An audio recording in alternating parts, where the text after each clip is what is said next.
અમરેલી શહેરમાં ઠેર ઠેર સોસાયટી શેરીઓમાં પણ ભવ્ય નવરાત્રિ મહોત્સવ ઉજવાઈ રહ્યો છે। ત્યારે રઘુવીર ગ્રુપ દ્વારા ધરતી સોસાયટી ખાતે પણ ભવ્યથી ભવ્ય આયોજન કરવામાં આવ્યું। અમરેલી શહેરમાં નવરાત્રિનો રંગ જામ્યો છે, ત્યારે શેરી નવરાત્રિ મહોત્સવ પણ ઠેર ઠેર જોવા મળી રહ્યા છે। ત્યારે રઘુવીર ગ્રુપ આયોજિત ધરતી પાર્ક સોસાયટીમાં ભવ્ય નવરાત્રિ મહોત્સવનું આયોજન કરવામાં આવ્યું છે। રઘુવીર ગ્રુપ છેલ્લા 8 વર્ષથી સુંદર આયોજન કરતું આવ્યું છે। પ્રાચીન અને અર્વાચીન ગરબા ત્યાં નાની નાની બાળાઓ માતાજીના ગરબે ઘૂમતી હોય છે, એ જોવાનો એક લહાવો છે। ભોજભાઈ વાળા અને તેમની સમગ્ર ટીમ સોસાયટીના બધા જ મેમ્બર્સ મળીને માતાજીની આરાધનાનું આ પર્વ ધામધૂમથી ઉજવી રહ્યા છે।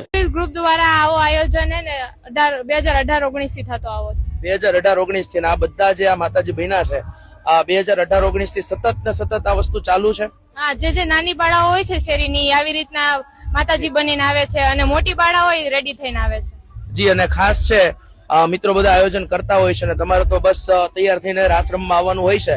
ઘણા બધા આયોજન પાછળ છે મહેનત માંગી લેતા હોય છે, તો આ આયોજકો છે એમના વિશે શું કહેવું છે તમારું?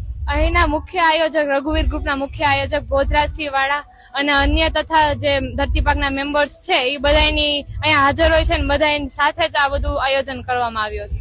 જી, અને અમરેલીમાં છે જેટલા પણ ભક્તો છે, ગરબા પ્રેમીઓ છે, એમને ગરબા રમવા આવવું હોય તો એમના માટે શું સંદેશ આપશો? એમની માટે એમ કહેવા માંગુ છું કે અહીંયા બહુ સેફટી છે, બધા મન મૂકીને રાસ રમે છે અને ખૂબ જ પ્રાચીન ગરબા થાય છે, બધાને બહુ મજા આવે છે।